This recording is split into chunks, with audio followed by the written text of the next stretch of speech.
अचानक से एक एहसास होता है कि इर्द गिर्द कुछ है, शायद कोई है, दिख नहीं रहा है और कुछ है।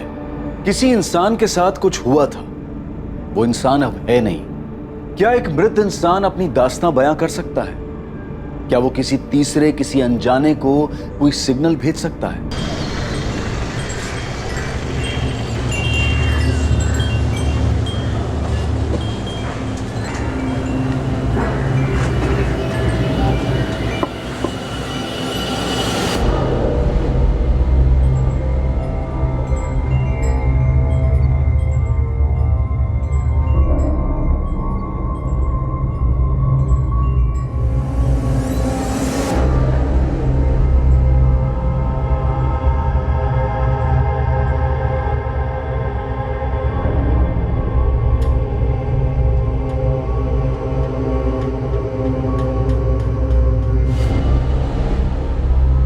विद्या, तुलसी के लिए इतना बड़ा स्ट्रक्चर बालकनी में कौन बनवाता है?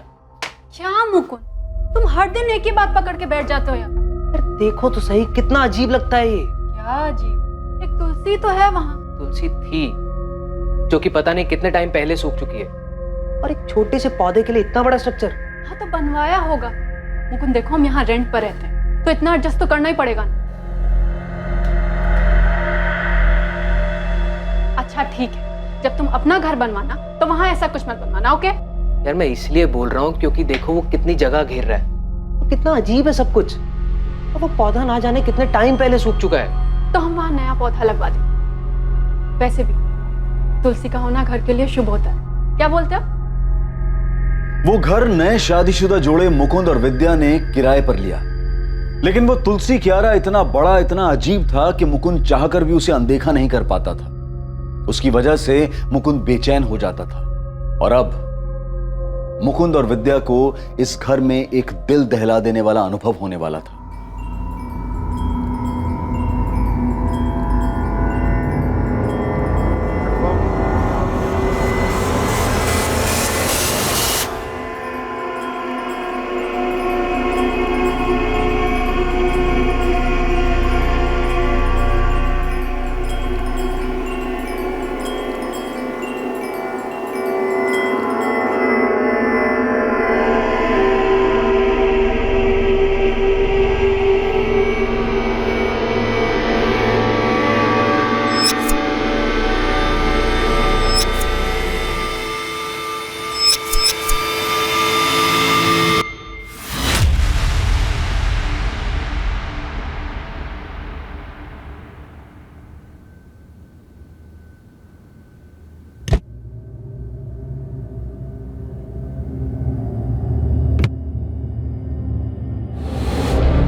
विद्या,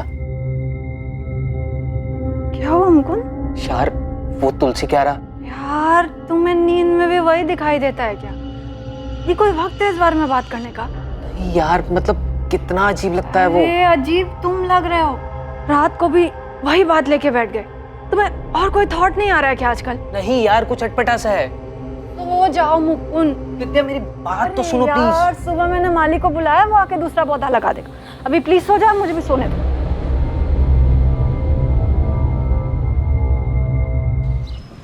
तुलसी का पौधा एक बच्चे की तरह होता है मैडम, बहुत ख्याल रखना पड़ता है।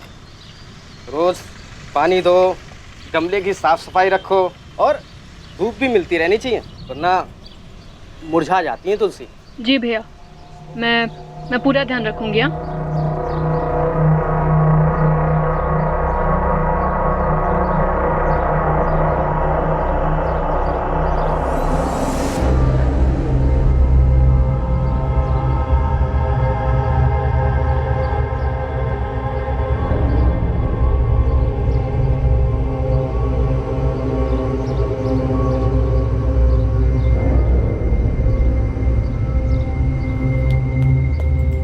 लीजिए मैडम, हो गया।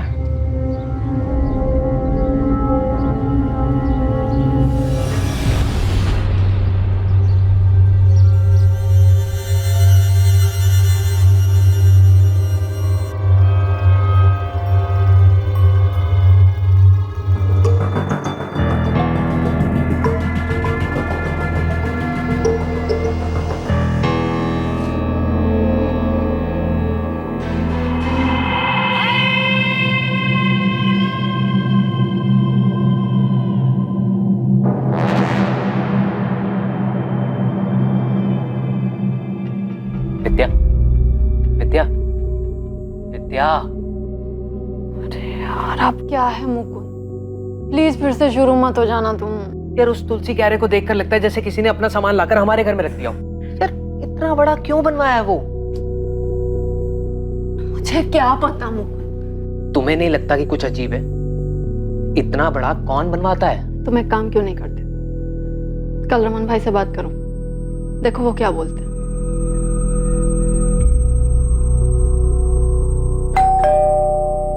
अरे क्या हुआ मुकुंद, अचानक से बुलाया, फोन पे भी कुछ बताया नहीं, कुछ प्रॉब्लम हुआ क्या? नहीं रमन भाई, कोई प्रॉब्लम नहीं है। आइए ना, अंदर आइए। रमन भाई घर बहुत अच्छा है, सब कुछ ठीक है यहाँ। हाँ। लेकिन वो बालकनी में क्या हुआ? आप चलिए ना, मैं दिखाता हूँ आपको। चलो क्या हुआ बोलो। अब ये जो आपने तुलसी के लिए बनवाया है, ये काफी बड़ा है, काफी जगह भी घेरता है और अच्छा भी नहीं लग रहा है। थोड़ा बड़ा तो है, लेकिन अभी बन गया तो क्या करें बोलो। अगर आप बोले तो हटवा दूं इसे। हटवाओगे मेरे को कोई दिक्कत नहीं है, लेकिन जो भी खर्चा होगा वो तुम देना, मेरे से मत मांग। हाँ, आप उसकी टेंशन मत लीजिए, मैं देख लूंगा वो सब। ये तोड़ने में जो टाइल वाइल टूटेगा, जो नुकसान होगा, उसका पैसा तुम्हारे डिपॉजिट में से काट लूंगा। आप उसके लिए बेफिक्र रहिए रमन भाई, मैं बहुत ध्यान रखूंगा उस चीज का। हाँ तो फिर करवाओ, चलो। वो तुलसी क्यारा पूरा हटवाने की क्या जरूरत है, 2-3 ब्रिक हटवा के थोड़ा छोटा करवा दो ना बस। क्या दिक्कत है विद्या, अब तो रमन भाई ने परमिशन दे दी है ना। कोई प्रॉब्लम नहीं है, पर अभी मैंने वो पौधा लगवाया है और अभी हटा देंगे तो घर के लिए अशुभ होगा ना। सिर्फ क्यारा हटवा रहा हूँ विद्या, पौधा हम किसी दूसरे गमले में लगा देंगे, तुम्हारे लिए साफ सफाई के लिए भी आसानी हो जाएगी, है ना। अरे बाबा, कल नया गमला ला दूंगा, तुम टांग देना उसे जहां मन करे, ठीक है। अच्छा सुन, एक काम करते हैं, पहले मिट्टी निकाल लेते हैं, उसके बाद क्यारा तोड़ते हैं। इससे हम लोगों का काम आसान हो जाएगा और ज़्यादा मेहनत भी नहीं पड़ेगी।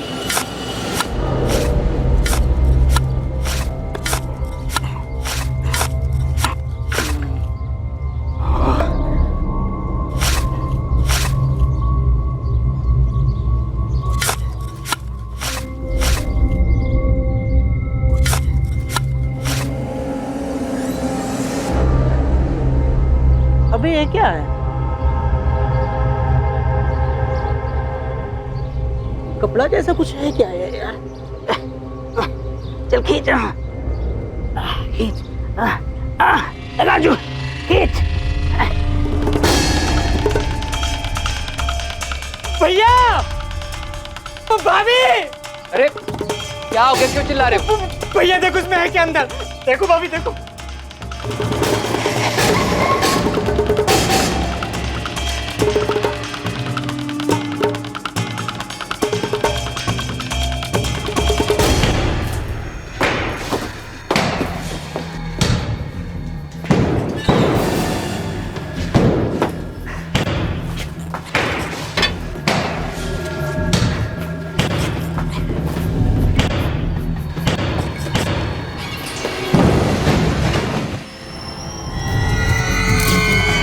हमें बस 1 महीना ही हुआ है सर किराए पर ये फ्लैट लिए हुए। इतना बड़ा तुलसी का स्ट्रक्चर बालकनी में बहुत अजीब लगता था।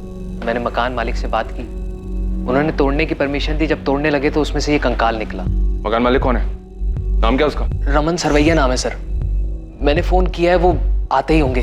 सर, है तो ह्यूमन स्केलेटन, लेकिन काफी बुरी हालत में। पेल्विक बोन्स तक टूट चुकी हैं। पता नहीं चल रहा है मेल है या फीमेल। स्केलेटन को फॉरेंसिक भेजो रीवा, देखते हैं उन्हें क्या मिलता है। ये कहाँ से लाए तुम लोग? कहाँ से लाए क्या मतलब?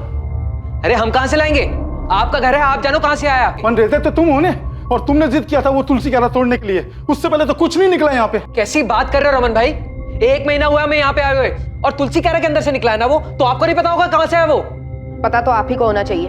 किसका कंकाल है? मैडम घर मेरा है, मैं रहता नहीं हूँ यहाँ पे, हमेशा से किराए पे ही है।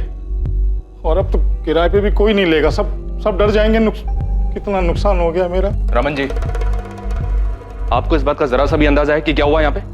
हाँ, समझ रहे हैं आप इसका मतलब? आपके घर से मानव कंकाल मिला है। किराए की बात तो बहुत दूर रही, हम आपके इस घर को सील करने जा रहे हैं। और चुपचाप हमें यह बताइए, ये कंकाल किसका है और किसने दफनाया इसे यहाँ पे? रमन जी बोलिए, कहां से आया कंकाल? मुझे नहीं मालूम। 10 साल से किराए पे ही है। तो क्या 10 साल पहले दफनाया था इसको? हाँ, पता नहीं। तो फिर ये यहाँ आया कहाँ से? किसने दफनाया? तुलसी कह रहा आप ही ने बनवाया है ना, उसी में से निकला है। नहीं, हाँ हाँ, वो हितेश और धर्मेश ने बनवाया तुलसी क्यारा। हितेश, थोड़ा बारीक बारीक काटना। हाँ, नहीं तो करारे नहीं बनेंगे। देखना किसका फोन है। हेलो। तो धर्मेश मैम वो भी बात नहीं कर सकते, वो थोड़ा बिजी हैं। अच्छा, वैसे तुम्हें पता चला कि नहीं, धर्मेश की शादी फिक्स हो गई है। कौन है? आरती। मरवा के मानेगा यार। अच्छा ये लो, धर्मेश से बात करो। देखो कितना शर्मा रहा है, लड़की की फोटो भी नहीं दिखा रहा मेरे को। ये लो बात करो उससे, पूछना इससे कौन है। तू बजिया था ना। क्या आरती, तुम भी मजाक कर रहे थे? दोनों मामा भांजे थे, लेकिन रहते एकदम दोस्त जैसे थे। करते क्या थे? वो कोई कंसल्टेंसी कंपनी में काम करते थे। ये तुलसी क्यारा किसने बनवाया था? मामा ने या भांजे ने? हितेश, मुझसे हितेश ने बोला था, भांजे ने। रमन भाई रेंट। हाँ। अच्छा वो रमन भाई, एक रिक्वेस्ट है। बोलो बोलो। हम लोग क्या सोच रहे थे कि वो बालकनी में एक तुलसी क्यारा बना लेते हैं। तुलसी क्यारा? जी। हाँ, एक छोटा गमला ले आओ ना, तुम्हारा काम भी हो जाएगा और सस्ते में हो जाएगा। बोलो। नहीं, वो गमला तो बहुत छोटा हो जाएगा ना, तो 2-3 महीने में सूख जाता है। तो फिर हम सोच रहे थे कि थोड़ा बड़ा बना लेते हैं। हाँ, तो कितना बड़ा? आइए आपको मैं दिखाता हूँ।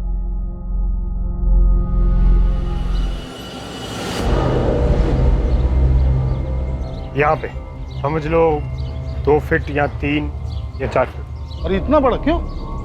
अरे रमन भाई बचपन से इसको तुलसी का शौक है, इसके घर में भी तुलसी है, जिद कर रहा था। मैंने कहा रमन भाई से बात कर ले। अपन बोला ना गमला ले लो, ये तोड़ने ओड़ने का काम बच जाएगा और अच्छा भी नहीं लगेगा इतना बड़ा, बोल रहा हूँ। अरे रमन भाई, आप उसकी बिल्कुल चिंता मत करो, मैं एकदम अच्छे से बनवा दूंगा और पता भी नहीं चलेगा कि बाद में बना।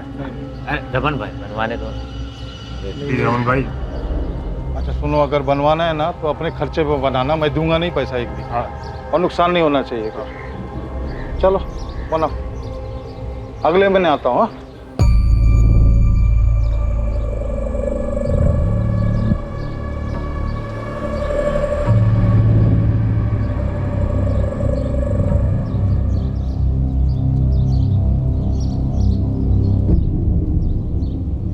धर्मेश, कुछ गड़बड़ तो नहीं लग रहा ना? एकदम परफेक्ट, इससे काम हो जाना चाहिए। पक्का? मतलब ऐसा तो नहीं लगेगा ना ये बालकनी के साथ नहीं बनाया?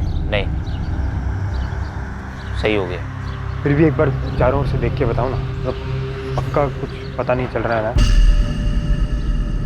देख, तो तू नहीं बताएगा ना, किसी को पता नहीं चलेगा। अब कहाँ हैं दोनों मामा भांजे?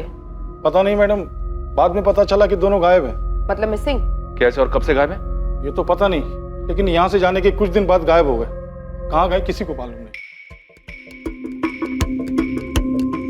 अभी ज़्यादा कुछ तो नहीं, लेकिन इतना बता सकती हूँ कि ये नेचुरल डेथ नहीं थी, ये एक मर्डर था। जी, जिस तरह से बॉडी को छुपा कर रखा गया था, नेचुरल डेथ तो नहीं लगती, मर्डर ही हो। अब बता सकते हैं मौत कैसे हुई होगी? यस सर, ये देखिए। सबसे पहली चौंकाने वाली बात थी कि कंकाल घर के उस स्ट्रक्चर से मिला था जिसे तुलसी के पौधे के लिए बनाया गया था। दूसरी हैरान करने वाली बात यह कि जिस धर्मेश और हितेश ने इसे बनवाया था वो दोनों खुद ही लापता थे। और तीसरी बात यह कि ऐसा हत्या को छुपाने के लिए किया गया था। अभी तक ये पता नहीं चल पाया था कि वो कंकाल किसी महिला का था या फिर पुरुष का।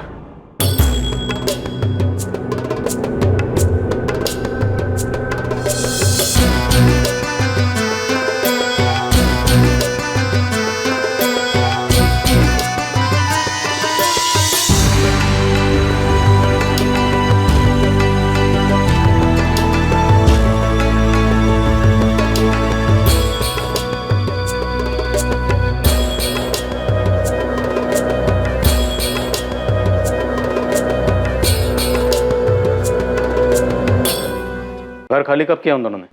सर अक्टूबर 2017 में। अगस्त 2017 में उन लोगों ने बोला था कि 2 महीने में शिफ्ट कर जाएंगे, और फिर अक्टूबर में खाली कर दिया मकान।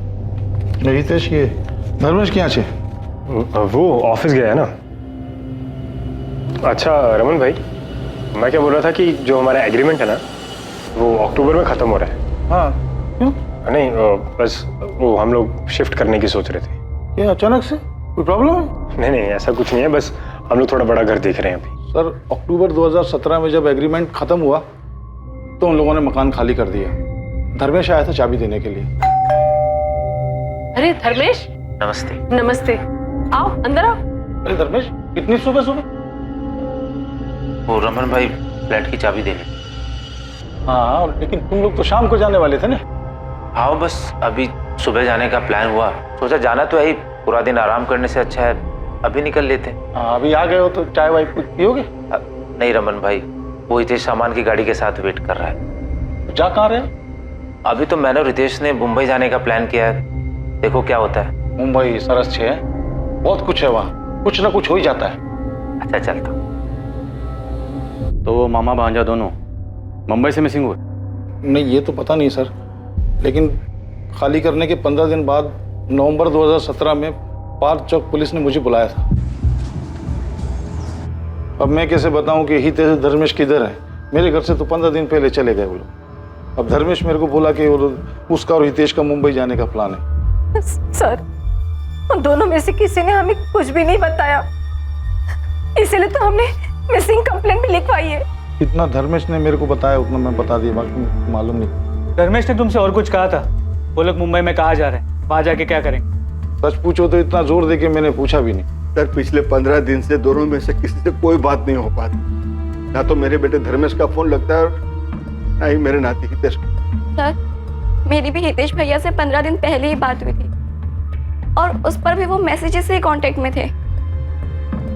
सर ये देखिए, लेकिन इसमें भी भैया ने कभी कहा नहीं कि वो मुंबई जा रही है। जब भी मैं पूछती तो बोलते वो सूरत में ही है।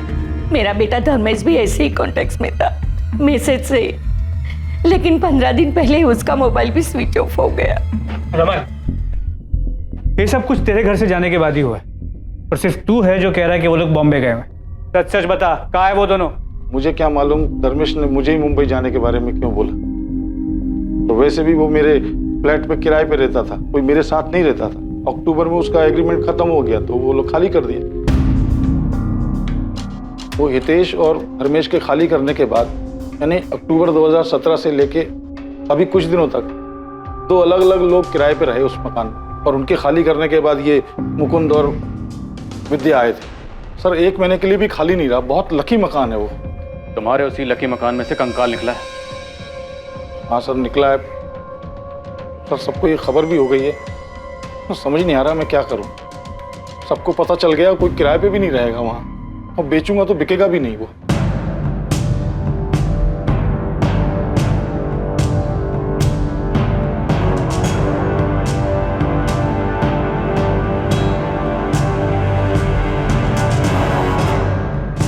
प्रॉपर्टी के दाम बढ़ने के साथ ही किराए पर रहने का चलन भी बहुत बढ़ा है, लेकिन क्या आप नए घर में जाने के पहले उस घर की बारीकी से जांच और पड़ताल करते हैं कि वहां पहले कोई अपराध या क्राइम तो नहीं हुआ? पूरा सूरत हैरान है कि ये कंकाल हमेशा से इस घर के अंदर एक तुलसी क्यारा में दबा हुआ उन दोनों किराएदारों की आंखों के सामने ही था, लेकिन उन्हें इस बात का बिल्कुल भी अंदाजा नहीं लग पाया था।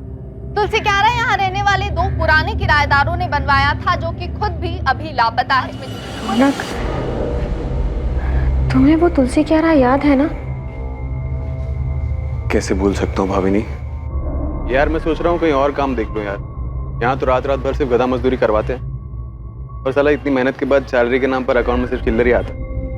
मेरे दोस्त मोहित को मेरे बाद जॉब लगी, 6 महीने में कार ले लिया उसने। बता रहा था उसके यहाँ कोई जूनियर मैनेजर की वैकेंसी है, ज्वाइन कर लूँ क्या?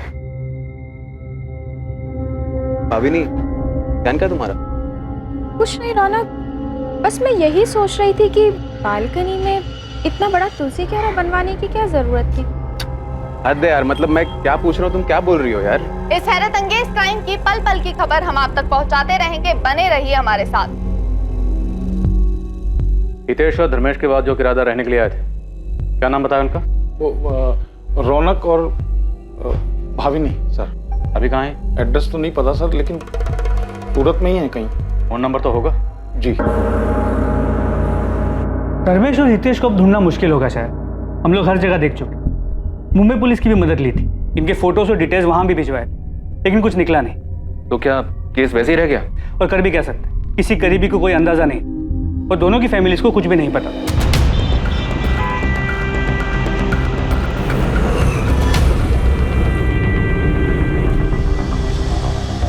अच्छे लड़के थे दोनों, पता ही नहीं चलता था कि दोनों मामा भांजे थे।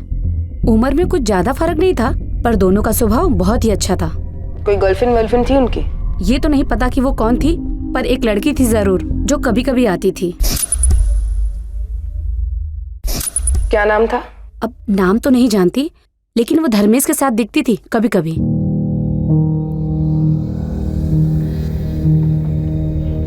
लता बहन, कैसे हैं आप? मजा मा धर्मेश, तू कैसा है? एकदम अच्छा। चलो मिलते हैं बाद में। और हाँ, कभी कभी हितेश भी होता था उसके साथ। तो होता ही नहीं है। क्या हो गया लता बहन? आपकी तबीयत कुछ ठीक नहीं लग रही। और डॉक्टर के पास जा रही हूँ बेटा, थोड़ी तबीयत खराब है। दोनों के साथ रहती थी? गर्लफ्रेंड थी या कुछ और? अब मुझे क्या मालूम मैडम, जो देखा था वो बता दिया। एक लड़की 2 बंदों के साथ आती जाती थी, वो भी किसी भी टाइम पर। सोसाइटी वालों ने कभी ऑब्जेक्ट नहीं किया? और अमन भाई को इस बारे में पता था? ऑब्जेक्शन जैसी बात तो कोई सामने नहीं आई, पर हाँ, वो कुसुम है ना 3rd फ्लोर वाली, उसने एक बार बताया था कि वो हितेश की बहन है, तो मुझे कुछ पूछना ठीक नहीं लगा। गलती तो आपसे भी हुई, आपको सब अच्छे से चेक करना चाहिए था ना। अरे मैं क्या चेक करता श्वेता, मेरे को क्या मालूम घर के अंदर क्या चल रहा है क्या नहीं चल रहा है। मेरे को क्या मालूम, मैं क्या दीवार फोड़ के जमीन खोद के देखता कि किधर लाश दबी किधर क्या दबा है। वो जो भी था, अब सब यही बोल रहे हैं कि रमन भाई के घर से कंकाल मिला। अब तो बोलने तो अभी क्या कर सकते हैं, तो क्या मालूम था तो वो लोग इतना सब कुछ कर देंगे और फिर गायब हो जाएंगे। पहले दिन से मेरे को शक करना चाहिए। जब वो हितेश बोला था ना इतना बड़ा तुलसी क्यारा बनाने के लिए, मना कर देना चाहिए। सब पहले से प्लान किया था उन लोगों ने। जब तक तू नहीं बताएगा ना, किसी को पता नहीं चलेगा। धर्मेश और हितेश के ऑफिस गए थे आप लोग, वहां से कुछ पता चला क्या? जी, हम लोग दोनों के ऑफिस गए थे पता करने। ये धर्मेश एक कंसल्टेंसी फर्म में काम करता था। वहां उसके कलीग से बात करने के बाद मुझे लगा कि कुछ तो अटपटा है। जी हाँ, धर्मेश हमारे ही ऑफिस में काम करता था। अब काम में भी ठीक ठाक ही था, लेकिन एक दिन अचानक बोला कि वो ऑफिस छोड़ के जा रहा है। कब की बात है? जी शायद अगस्त 2017 की। ये क्या है? मेरा रेजिग्नेशन लेटर सर, मैं कल से नहीं आ पाऊँ। क्या कल से? अरे भाई अचानक ऐसा क्या हो गया कि तुम रेजिग्नेशन लेटर दे रहे हो? सर मैं सारी लाइफ ये नहीं करना चाहता। अच्छा, ताजमहल बनाना चाहते हो क्या? अरे भाई ऑफिस में एडवांस में कुछ नोटिस देने का होता है कि नहीं? मैं यहाँ एक भी दिन नहीं रह पाऊंगा सर, कुछ करना चाहता हूँ। और नोटिस ना देने के लिए सर जो भी चार्जेज हैं वो मेरी सैलरी में से काट लें, मैं कंटिन्यू नहीं कर पाऊंगा सर। रिजाइन करने के कुछ दिन पहले से ही बड़ा अजीब सा बिहेव कर रहा। अजीब सा बिहेव कर रहा? क्या मतलब? उखड़ा उखड़ा सा रहता था, जैसे कोई परेशानी हो। ऐसा लगता था कि वो अपने काम से पूरी तरह ऊब चुका है। अब शुरुआत में मुझे लगा कि उसकी कोई पर्सनल प्रॉब्लम हो गई, इसलिए मैंने कुछ कहा नहीं, लेकिन पूरा महीना लगभग वो ऐसे ही डिस्टर्ब था। अब उसके इस बर्ताव का असर उसके काम पे पड़ रहा था, इसलिए मैंने उसे डांटा भी। अपनी इस परेशानी की कोई वजह बताई थी उसने? जी नहीं, ऐसी तो कोई वजह नहीं बताई उसने कि जिससे यकीन हो सके कि वो उसी वजह से महीने भर परेशान था। अब जब मैं उससे कुछ भी पूछता था तो सीधा सीधा तबीयत ठीक ना होने का बहाना कर देता था। जब उसने जॉब छोड़ा या कभी बीच में उसने मुंबई जाने की कोई बात की थी? जी मुझसे तो ऐसी कोई बात नहीं की। हाँ, लेकिन हमारे एक लड़का काम करता है तेजस, जो उसका दोस्त भी है, वो हो सकता है शायद उसे कुछ पता। बुलाइए उसे। जी वो तो आज छुट्टी पे है। मुझे तेजस का नंबर और एड्रेस चाहिए। इन सभी बातों को देखने के बाद लगा कि सब कुछ सोच समझ के तय किया गया। अगस्त 2017 में धर्मेश ने अपनी जॉब छोड़ी। उसी के आसपास हितेश ने रमन को बताया कि वो लोग 2 महीने बाद उसका फ्लैट खाली कर दें, और अक्टूबर 2017 में उन्होंने उसका फ्लैट खाली किया। तो दोनों एक साथ छूमंतर हो गए। हमने उन्हें हर जगह ढूंढा, लेकिन सिर्फ उस किराए के फ्लैट में नहीं गए। कोई मतलब ही नहीं था वहां जाकर, किराएदार बदल चुके थे। हमारे लिए सिर्फ वो अब एक मिसिंग कंप्लेंट था, किसी बड़े क्राइम की भनक तक नहीं लगी। पर कोई सोच भी कैसे सकता है कि घर के अंदर बने तुलसी क्यारा के अंदर कोई लाश दबा के रख सकता है? शायद ये सब कुछ पहले से फिक्स था, इसीलिए वो तुलसी स्ट्रक्चर बनवाया गया और उसके अंदर लाश डाली गई। फिर कुछ दिन रोक कर देखा, और जब यकीन हो गया कि सब कुछ ठीक है तो निकल गए वहां से।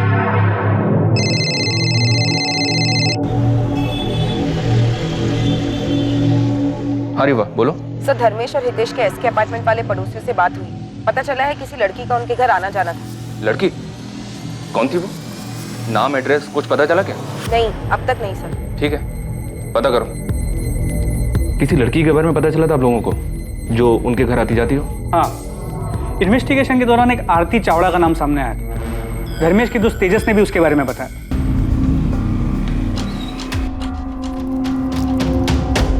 धर्मेश और हितेश कहाँ हैं तेजस? सर मुझे नहीं पता सर। सर मेरी दोस्ती तो सिर्फ धर्मेश से थी, हितेश से मेरा कोई लेना देना नहीं है सर। इनफैक्ट नौकरी छोड़ने के बाद उसने मेरा फ़ोन उठाना भी बंद कर दिया और थोड़े दिन के बाद उसका नंबर भी स्विच ऑफ आने लगा। तेजस, तुम ये तो जानते होगे कि ये दोनों लापता है। दोनों की फैमिलीज ने मिसिंग कंप्लेंट भी फाइल की। हाँ सर, हमारे टीम लीडर सुयश सर ने बताया था मुझे। धर्मेश ने तुम्हें कभी मुंबई जाने के बारे में कुछ बताया था? नहीं सर। ऐसे अचानक से क्यों छोड़ रहा है? तूने मुझे भी नहीं बताया। कोई दूसरी जॉब मिल गई क्या? तो अचानक क्यों छोड़ रहा है? कुछ छुपा रहा है ना तू मुझसे? वो हितेश के साथ मिलकर कुछ बड़ा प्लान कर रहा है ना तू? क्या मतलब? क्या कर रहा हूँ मैं? मतलब साफ है, कोई ऐसे जॉब क्यों छोड़ेगा यार? मतलब तुम दोनों मिलकर कुछ बड़ा बिजनेस प्लान कर रहे हो। हाँ, वो अभी सोच रहा हूँ करने की। कुछ होगा तो बताऊंगा ना तुझे। इसके अलावा कुछ और नोटिस किया था? कोई लड़की वड़की का चक्कर? सर उसने कभी कुछ सामने से बताया नहीं सर। धर्मेश और हितेश के कॉल रिकॉर्ड्स में एक कॉमन नंबर मिला है। इस लड़की आरती का है। इसे कभी देखा है? सर कभी उसने किसी से मिलवाया नहीं और ना कभी कुछ बताया, पर वो फोन पर किसी से बात तो जरूर करता था। कोई लड़की थी, अब वो लड़की यही थी या कोई और, ये नहीं पता सर मुझे। तो ये आरती आप लोगों के हाथ लगी थी क्या? नहीं, उसका भी फोन बंद आ रहा था। उसके फोन डिटेल्स में जो उसका सूरत का एड्रेस था, हमने वहां जाके चेक किया। हाँ सर, ये मेरी ही किराएदार थी, लेकिन आप इसे क्यों ढूंढ रहे हैं? यहाँ से कहाँ गई? इसकी डिटेल्स होंगी ना, रेंट एग्रीमेंट तो हो गई। यहाँ से कहाँ गई ये तो पता नहीं सर, लेकिन फरवरी में वो यहाँ से चली गई थी और उसके बाद नया किराएदार आ गया तो मैंने भी एग्रीमेंट फेंक दिया। एग्रीमेंट फेंक दिया? तो क्या करता सर, यहाँ तो किराएदार आते जाते रहते हैं और एक बार किराएदार यहाँ से चला जाए तो फिर। अपने किराएदारों के डिटेल्स आप किसी बुक में तो लिख के रखते होंगे ना? यहाँ से जाने के बाद या आने से पहले किसी ने कोई कांड किया तो? नहीं सर, अब क्या पता था कि किराएदार के एक बार जाने के बाद फिर उसे दोबारा कांटेक्ट करना पड़ेगा। लेकिन सर मैं अपने यहाँ सिर्फ शरीफों को ही कमरा किराए पर देता हूँ। शक्ल देखकर बता सकते हो कौन कांड करेगा कौन नहीं? सबसे खतरनाक मर्डर भोली शक्लों वाले लोग करते हैं। आरती ने कोई मर्डर किया है सर? वो हम इन्वेस्टिगेट कर रहे हैं। 2 लड़के गायब हैं और उनकी फैमिलीज ने मिसिंग कंप्लेंट फाइल की। आरती उन्हें जानती थी पर आरती का भी फोन बंद आ रहा है। ये आरती जॉब कहाँ करती थी? किसी सॉफ्टवेयर कंपनी में HR में थी। उसके बाद भी हमने आरती को ट्रैक करने की कोशिश की। फिर हमें लगा कि शायद उनके रिलेशन के बारे में उनकी फैमिलीज को पता नहीं था। शायद धर्मेश आरती को लेकर भाग गया था और हितेश ने उनकी मदद की, लेकिन आगे की इन्वेस्टिगेशन में ऐसा कोई लिंक सामने नहीं आया। और ये हितेश जहाँ काम करता था वहां से कुछ पता चला? हितेश एक टूर्स एंड ट्रेवल्स की कंपनी में काम करता था। हितेश वो तो गजब का धोखेबाज निकला सर। अगस्त 2017 को सैलरी निकाला मेरे पास और उसके बाद तो उसने दर्शन ही नहीं दिया। कितना फोन किया मैंने पर लड़का बात करने तक को राजी नहीं। उसके बाद कभी उससे कांटेक्ट हुआ? बस सर एक मैसेज किया था उसने, जगन भाई मैं काम छोड़ रहा हूँ, दूसरा काम पकड़ लिया है। अब मैं उसको क्या बोलता सर? शिरडी का 2 टूर सर पर था जो इस हितेश के भरोसे बुक किया था मैंने, लेकिन वो साला तो टांग दे गया ना। हितेश की बहन नमिता, माँ सरला, पिता दलपत, धर्मेश के पेरेंट्स कोकिला और हसमुख, उन दोनों की खोज खबर लेने के लिए महीनों तक फोन करते रहे। शुरू में तो वो हर हफ्ते पुलिस स्टेशन आते थे, फिर वक्त भी था तो आना बंद किया, पर पूरे 1 साल तक वो लोग फोन करते रहे। और शायद वो लोग भी ये बात समझ गए, इसलिए अक्टूबर 2018 के बाद उन्होंने कभी फोन नहीं किया। इतनी इन्वेस्टिगेशन की आप लोगों ने, कहीं किसी मोड़ पर आपको ऐसा लगा क्या कि ये दोनों किसी गलत काम में थे? सुनील, ऑफ द रिकॉर्ड कहूँ तो एक पल के लिए लगा था कि इन लोगों ने ऐसा ही कोई क्राइम किया और इसीलिए भाग रहे हैं, लेकिन ये प्रूव करने के लिए हमारे पास कोई भी सुराग नहीं थी और फिर हम दूसरे केसेस में बिजी हो गए। लेकिन हमें कभी भी ऐसा नहीं लगा था कि इन्होंने उस किराए के फ्लैट में इतना बड़ा कांड करके लाश को दफन किया। यस, अगर वो कंकाल सामने नहीं आता तो किसी के लिए भी इस बात का अंदाजा लगाना बहुत मुश्किल था। हम लोग हार्ड एंड क्रिमिनल्स पे नजर रख के क्राइम को कंट्रोल कर सकते हैं, लेकिन कोई ऐसे लोगों का क्या करे? इनके तो घर वालों को भी नहीं पता होता कि इनके दिलों में क्या चल रहा है। बादशाह पुलिस को उनकी तहकीकात में कोई लीड नहीं मिली? नहीं सर, कोई लीड नहीं मिली। लेकिन ये भी अजीब है सर कि हितेश और धर्मेश के बाद रौनक और भाभी ने उसी घर में किराए पर रहे पर उन्हें भी कोई स्मेल नहीं आई। पक्का बहुत मेहनत की होगी सर दोनों ने लाश को छिपा कर रखने में। ये भी मेक श्योर किया होगा कि कोई स्मेल ना आए। पूरी तसल्ली करने के बाद ही घर छोड़ा होगा।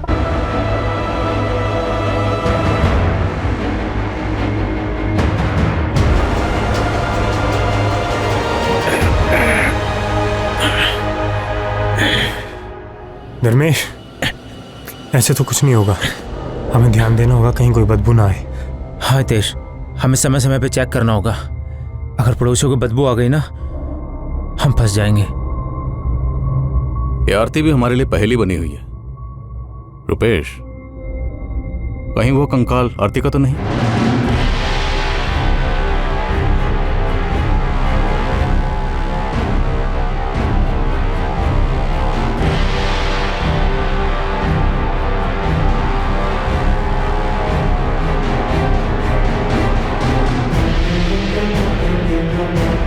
मुझे लगता है हमें हितेश और धर्मेश की फैमिली से बात करनी चाहिए। पुलिस से अचानक कांटेक्ट बंद हो गया उनका। कहीं ऐसा तो नहीं कि उनके बेटों ने उन्हें कांटेक्ट कर लिया हो? ठीक है, वो आप अकेले निकलो, बिना बताए उनके घर पहुंचो, देखते हैं क्या हाथ लगता है। सर एक बार ये रौनक और भावनी से भी बात करें क्या? अक्टूबर 2017 से मई 2019 तक तकरीबन 2 साल ये दोनों उसी घर में रहे। उनके बाद मुकुंद और विद्या आए जून में। रौनक और भावनी से पूछते हैं सर, क्या उन्हें कभी कोई स्मेल नहीं आई? बुलाओ उन दोनों को भी, उनके पास भी कोई ना कोई कहानी तो होगी सुनाने के लिए। इस हत्याकांड में शक की सुई अब हितेश और धर्मेश पर थी और अभी तक पुलिस को इसका भी कोई अंदाजा नहीं था कि मरने वाले की पहचान क्या थी। वो सिर्फ अंदाजा लगा रहे थे कि विक्टिम शायद आरती थी, जिसे दोनों ही सस्पेक्ट जानते थे। लेकिन उसकी हत्या क्यों हुई थी, इसकी भी अभी तक कोई वजह सामने नहीं आ पाई थी। क्या वाकई में पुलिस का यह अंदाजा सही था? क्या सच में ऐसा ही हुआ था, या कहानी में कोई तीसरा एंगल भी था जिसमें न मारने वाले का पता था और न मरने वाले का?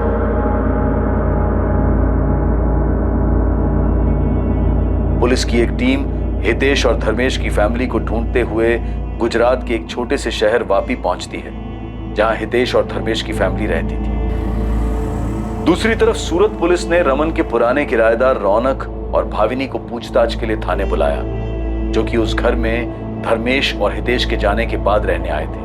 रमन सरवैया का 12 SK अपार्टमेंट्स वाला किराए का वो फ्लैट सील कर दिया गया। रमन सरवैया डर और फिक्र में परेशान हो रहा था, क्योंकि उसका घर अब क्राइम सीन बन गया था। तुम लोगों ने कुछ नहीं किया तो फिर डर क्यों रहे हो? कैसे नहीं डरे सर, 2 साल रहे हम उस घर में। जब से कंकाल के मिलने की बात पता चली है, रातों की नींद गायब हो गई सर हमारी। सर हमने किसी से कहा नहीं, लेकिन वो 2 साल बहुत मुश्किलों भरे थे, इसलिए घर चेंज किया। अब समझ आ रहा है वो दिन इतने मुश्किलों भरे क्यों थे, क्योंकि सर वो घर ही मानूस था। हम तो हमारे नए फ्लैट ओनर से पिछले किराएदार के बारे में 4 बार बात कर चुके हैं। रौनक, मैं समझ सकता हूँ कि तुम लोग किस डर से गुजर रहे थे, पर क्या आप लोगों को वाकई कोई स्मेल नहीं आई? या पता नहीं था कि किस चीज की स्मेल है, इसलिए इग्नोर किया? सच में सर, वहाँ कोई स्मेल नहीं थी। लेकिन वो तुलसी क्यारा देखकर बड़ा अजीब सा लगता था। इतना बड़ा तुलसी क्यारा बनवाया क्यों था? हमने सोचा कि रमन भाई से बात करें, लेकिन हम कुछ नहीं बोले। अगर वो बुरा मान जाते तो हमें अगले दिन घर खाली करवा देते। वो तुलसी क्यारा रमन भाई ने बनवाया था? घर उनका था, इसीलिए हमें लगता है उन्हीं ने बनवाया। एक बार जब रमन भाई किराया लेने आए तो तुलसी का पेड़ सूख गया था। हाँ पूरे। रमन भाई चाय। हाँ, अरे ये तुलसी में पानी नहीं डालते क्या? देखो ना कितना सूख गया है। अब याद से डाल दूंगी। वो रमन भाई, हमको पेड़ पौधों का शौक नहीं है ना, इसीलिए कभी ध्यान नहीं दिया। नहीं, मेरे को भी पेड़ पौधे का ज्यादा शौक नहीं है, लेकिन अभी घर में है तो सुखा के तो मार नहीं सकते ना। हाँ। 2-4 बूंद डाल दिया करो, क्या पता फिर से हरा हो जाए। उनका बोलना उस वक्त हमें अजीब नहीं लगा था, लेकिन अब जब पता चला है कि उसमें सिर्फ तुलसी नहीं थी, तो हम सोच रहे थे कि क्या रमन भाई को उस बारे में कुछ पता था। तुम्हें क्या लगता, रमन भाई ने जानबूझकर ऐसा बोला था? ऐसे ही कैसे किसी पर उंगली उठाए सर, उनके लिए भी ठीक नहीं होगा। हो सकता है जैसे हमें ना पता चला हो, उन्हें भी कुछ ना पता चला हो। ठीक है, आप दोनों जा सकते हैं।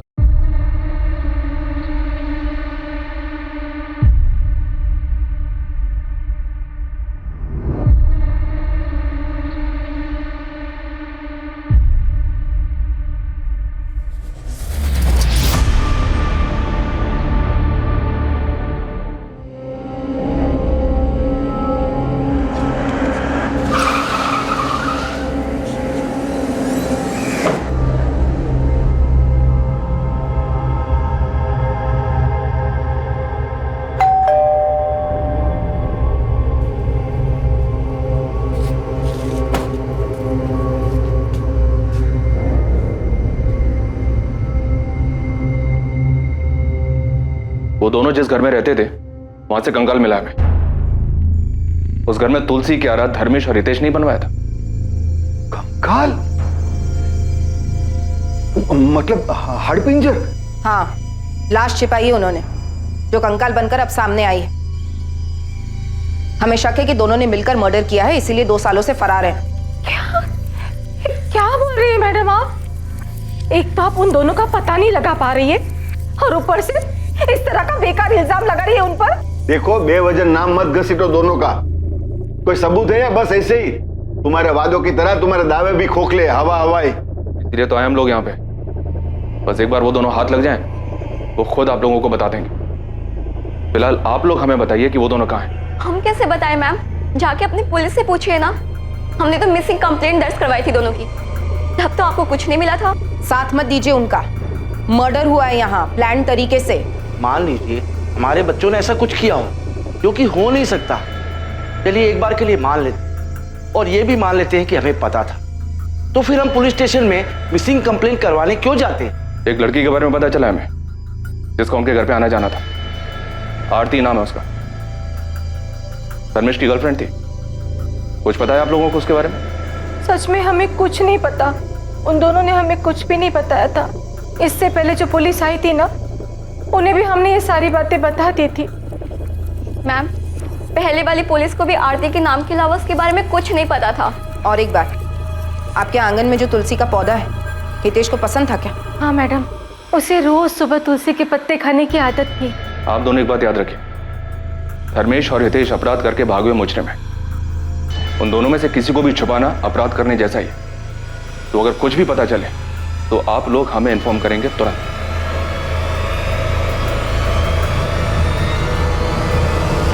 डॉक्टर, कोई नई इन्फॉर्मेशन? जी बिल्कुल, मैं आपको बता सकती हूँ कि मरने वाला कोई मेल था और उसकी उम्र तकरीबन 24 से 30 वर्ष रही होगी। और मौत कितना अर्सा पहले हुई थी? हमने जो बोन टेस्ट किए हैं उससे तो यही पता चलता है कि स्केलेटन 2 से 4 साल पुराना है। सर, अभी तक उस घर में 4 किराएदार रह चुके हैं। पहले धर्मेश और हितेश, और उनके बाद भाविनी और रौनक। पता नहीं किसने किसको मारा है। मुझे नहीं लगता रौनक और भावनी ने किसी को मारा, क्योंकि उनसे बातचीत में ऐसा कुछ सामने नहीं आया। ये तो अजीब ही है सर। अभी तक तो हम इस मामा भांजे की जोड़ी को सस्पेक्ट मान के चल रहे थे कि इन्होंने शायद किसी लड़की को मारा था, और शायद वो आरती होगी। लेकिन यहाँ तो मामला ही उल्टा निकला। तो फिर मरा कौन था सर? नहीं, जो भी हो, इतना तो है कि ये जुर्म तब हुआ जब उस घर में ये मामा भांजा दोनों रह रहे थे। वो दोनों गायब है, तो इन दोनों का इस जुर्म से कोई ना कोई ताल्लुक तो है। जी सर, मुझे भी ऐसा ही लगता है। वो तुलसी क्यारा भी उन दोनों की करामात थी, और उन दोनों के वापी वाले घर में भी हमने तुलसी क्यारा देखा। इस बात के चांसेस ज्यादा हैं कि इन दोनों ने किसी तीसरे को मारा, जो कि मेल था। या ये भी हो सकता है कि मामा भांजा की आपस में किसी बात को लेकर खटास रही हो और हितेश ने धर्मेश को मार डाला, क्योंकि रमन को वो तुलसी क्यारा बनाने के लिए हितेश ने अप्रोच किया था। ठीक है सर, इसका उल्टा भी तो हो सकता है।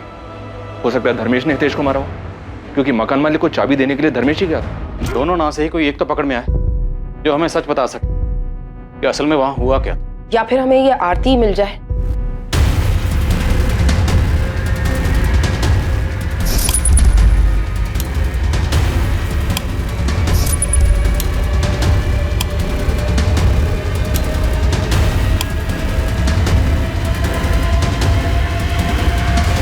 पुलिस के पास आगे कोई रास्ता नहीं था, इसलिए उन्होंने नए सिरे से तहकीकात को आगे बढ़ाने का फैसला किया, और इस बार भाग्य उनका साथ देने वाला था। उनकी पूछताछ में घटनाओं के सबसे चौंका देने वाले मोड़ पर ले जाने वाली थी।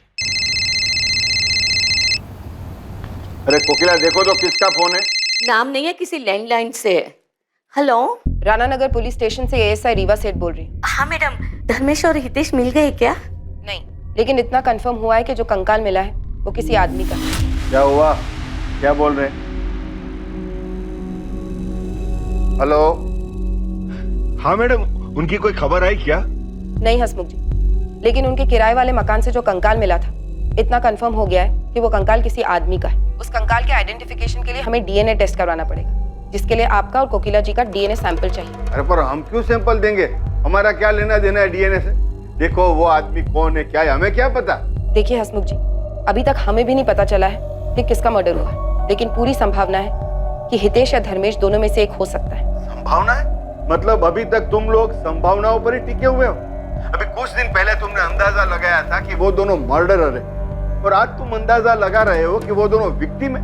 हम ये बात नहीं कह रहे हैं कि वो कंकाल धर्मेश और हितेश के ही हैं। वो किसी और के भी हो सकते हैं, पर ये बात कंफर्म करने के लिए मैं डीएनए टेस्ट करना होगा ताकि शक की कोई गुंजाइश ना रहे। रूटीन प्रोसीजर है। हम सूरत आ जाएंगे। Thank you so much. क्या कह रही थी पुलिस? कुछ पता चला दोनों का?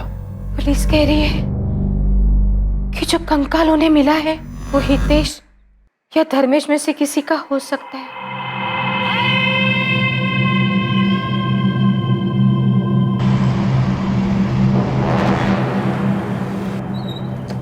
धर्मेश तुम्हारा दोस्त, तो उसने कुछ तो बताया होगा। दिमाग पे थोड़ा जोर डालो। वो मुंबई में नया बिजनेस खोलने की सोच रहा था, शायद उस बारे में कुछ कहा। सर धर्मेश ने मुझसे मुंबई जाने के बारे में कोई बात नहीं करी थी और नया बिजनेस शुरू कर रहा था। क्या हुआ? क्या सोच रहे? सर बात थोड़ी पुरानी है, पता नहीं आपके काम की है भी या नहीं। तेजस काम की है या नहीं है ये हम देखेंगे।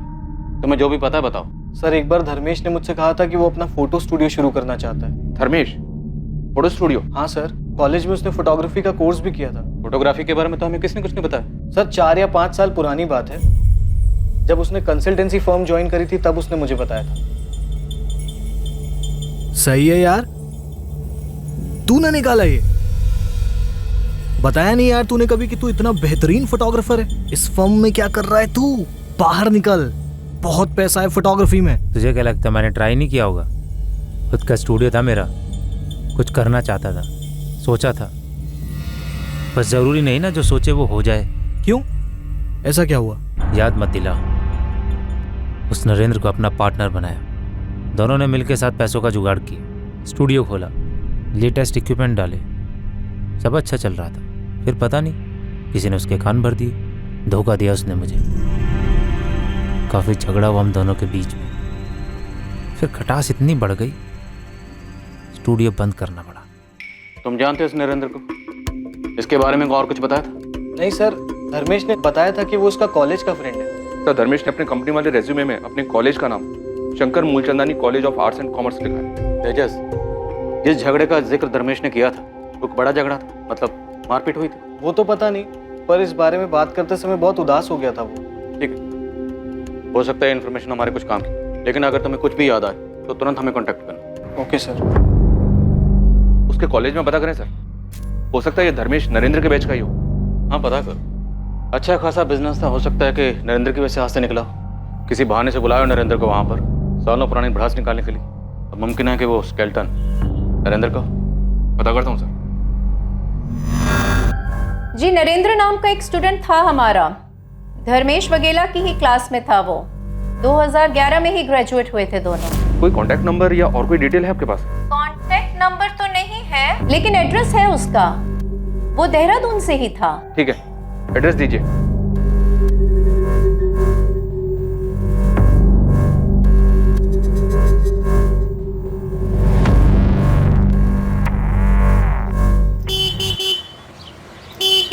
माँ मैं निकल रहा हूँ, देर होगी मुझे तो मैं फोन करूंगा। हाँ अरे ऐसी कौन सी जगह जा रहा है जहाँ देर हो जाएगी तुझे? अरे सुन तो। जय श्री कृष्ण दीदी, कैसी हैं आप? जय श्री कृष्णा। कहाँ लेके जा रहा है तू इसको? हाँ, और ये बताता कि उन्हें कहाँ जा रहा है? अरे दीदी उस जगह से आपको बहुत नफरत है, अगर आपको बताएंगे ना तो आप हमें जाने नहीं दोगे। मुझे कौन सी जगह से नफरत है? अरे जल्दी चलो मामू, नहीं तो माँ को सब याद आ जाएगा। तो अरे रुक रुक धर्मेश, अरे माँ को सब याद आ गया। पिक्चर दिखाने के लिए लेके चलो जा रहा है चलो ना? चलो बाय माँ। समझते नहीं है दोनों। हाँ माँ, मन और आदत दोनों ही खराब कर दी थी फिल्में। हाँ, आजकल की फिल्में कुछ अच्छी बातें नहीं दिखाती है। क्या माँ, तुझे तो खुश होना चाहिए मामा भांजे की ऐसी दोस्ती देख के। माँ, पुलिस क्या कह रही है कि धर्मेश और हितेश दोनों ने एक दूसरे को? नहीं सरला, वैसा नहीं कर सकते। पुलिस ने पहले भी गलती की है ना। तुम दोनों धीरज रखो, पुलिस से बात करने दो। चलिए अंदर बुलाते हैं। जी चलो।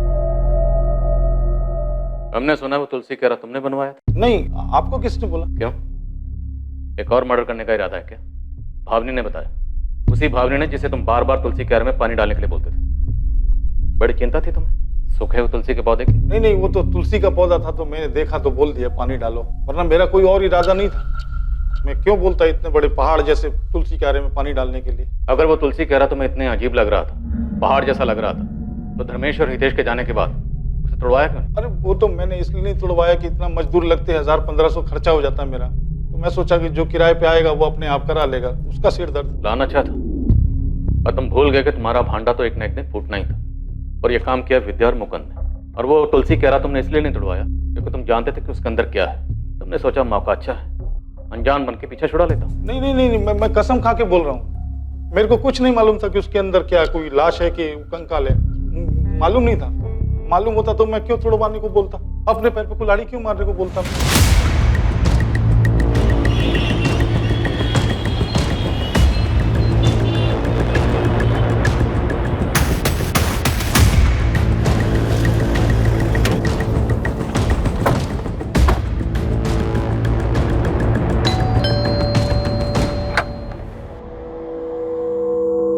नरेंद्र वर्मा? जी मैं ही नरेंद्र हूँ। धर्मेश वागले को जानते हो तुम? सर मैं कैसे बताऊँ धर्मेश कहाँ होगा, आप मुझे क्यों पूछ रहे हो? हमने सुना है कि धर्मेश के साथ तुम्हारा झगड़ा हुआ था, तुमने धोखा दिया था उसे। मैंने धोखा दिया सर? सर सच बात तो ये है कि वो खुद एक धोखेबाज था। यही देहरादून में फोटोग्राफी स्टूडियो शुरू किया था हमने। 3 महीने सर किसी तरह मैंने गाड़ी खींची और नहीं हो पाया सर। भाई 2-3 लेंस लेने पड़ेंगे, पैसे का जुगाड़ कर ले। लेकिन क्यों लेना है जब उसके बिना भी काम चल रहा है? तो भाई काम चल रहा है, अच्छा काम नहीं चल रहा है। देख भाई तू भी जानता है, और ये बात हुई थी हमारी कि शुरू के 6 महीने 10 लाख में निकल जाएंगे। हाँ तो क्या पता नहीं 2 महीने में खर्चा कितना हुआ है? 13 लाख रुपए। एक फूटी कौड़ी का कोई रिटर्न वापस नहीं आ रहा है। ऐसा नहीं चलता है धंधा भाई। तू कहना क्या चाहता है? ये पैसे ना बिजनेस में लगे, मेरे ऊपर खर्चा नहीं हुआ है। और मेरा टाइम मेरी मेहनत, उसका क्या भाई? मुझे भी रिटर्न नहीं मिला है। यार एक काम करते, ये पार्टनरशिप खत्म कर देते। मतलब धर्मेश के ऊपर बहुत गुस्सा था तुम्हें? आप गलत तार छेड़ रहे सर, मैंने आपको पहले ही बता दिया। पिछले 6-7 साल से एक दूसरे की शक्ल भी नहीं देखी हमने। सर 13 लाख के लिए मैं उसको किडनैप कर दूं, मर्डर कर दूं? मर्डर की तो मैंने बात ही नहीं की, मैंने तो बस इतना कहा कि धर्मेश मिसिंग है। सर आप गलत समझ रहे सर मैं ये कहना चाहता था कि मैं सीधे सीधे बात करने वाला आदमी हूँ। अब मैं भी तुमसे सीधी सीधी बात करता हूँ। आरती छाबड़ा को जानते हो तुम? जी सर बिल्कुल जानता हूँ। धर्मेश की कॉलेज वाली गर्लफ्रेंड थी सर। सर हम साथ में ही पढ़ाई करते थे और साथ में ही हैंग आउट था हमारा। और ये रिलेशन कितना सीरियस था? बाद में भी साथ थे दोनों? सर बात का तो नहीं पता, लेकिन इतना पता है कि धर्मेश कॉलेज में साई की तरह उसके साथ रहता था। आरती को कोई आंख उठाकर भी नहीं दिखता था कॉलेज में।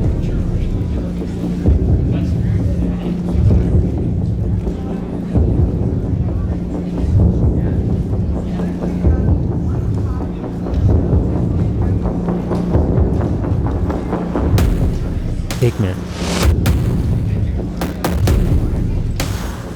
क्या घूर रहा है? लड़की अनकंफर्टेबल हो रही है, दिखाई नहीं दे रहा है। ओ बॉडीगार्ड, तू जाना अपना काम कर। बंदी है मेरी वो, ऊपर से अकड़ भी दिखा रहा है। यार से समझा रहा हूँ ना, मत घूर। ओ बॉडीगार्ड, मैं तो घूरूंगा, तू क्या कर लेगा?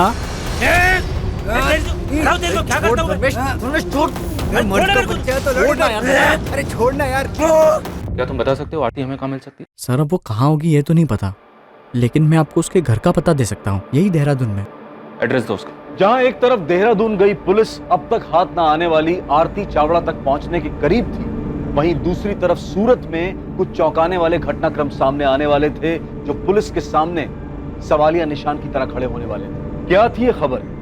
क्या ये खबर इस केस की दशा और दिशा दोनों बदलने वाली थी? सर, नासिक पुलिस का फोन आया था। 2 दिन पहले नासिक में मंगोल नाका के पास उन्हें एक आदमी की डेड बॉडी मिली।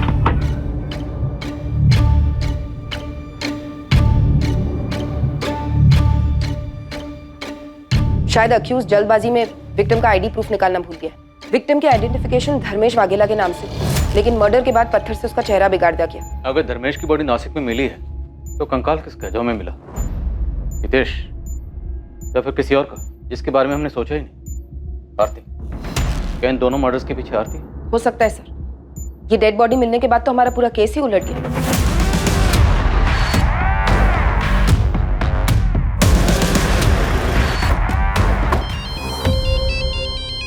अरे वाह, बोलो।